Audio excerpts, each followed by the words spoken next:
সন্তান যখন বিদেশ যায়, পরিবারের মানুষ ডাক দিয়ে বলে, বাবা তুমি বিদেশ যাইতেছ, বিদেশ গিয়ে আমি মাকে তুমি বলিও না।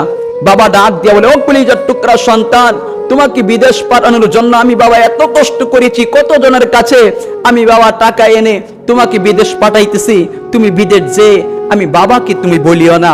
স্ত্রী ডাক দিয়ে বলে, পানের স্বামী বিদেশ যে আপনি আমাকে বলিয়েন না।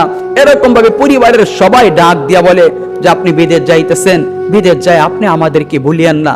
সেই ব্যক্তি যখন বিদেশ যায়, বিদেশ যাওয়ার পর সেই পরিবারকে ফোন দেয়, ফোন দিয়ে বলে, মা আমি সুন্দরভাবে বিদেশ আসছি, তোমরা কোনো চিন্তা করিও না, তোমরা কোনো টেনশন করিও না, আমি সহি সালামতে বিদেশ আসতে পেরেছি।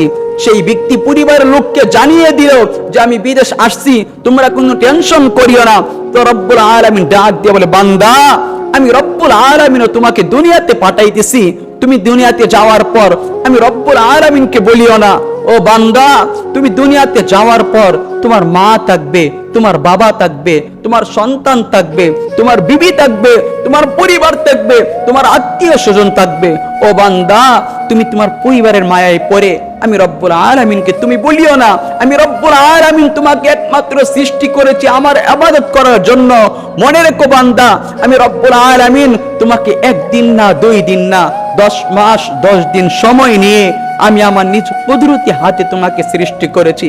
ও বান্দা আমি রব্বুল আলামিন আসমান সৃষ্টি করেছি হুকুম দিয়ে, আমি রব্বুল আলামিন জমিন সৃষ্টি করেছি হুকুম দিয়ে, জান্নাত জাহান্নাম আরশ কুরসি লৌহ কলম আমি রব্বুল আলামিন সব কিছু সৃষ্টি করেছি আমি আমার হুকুম দিয়ে।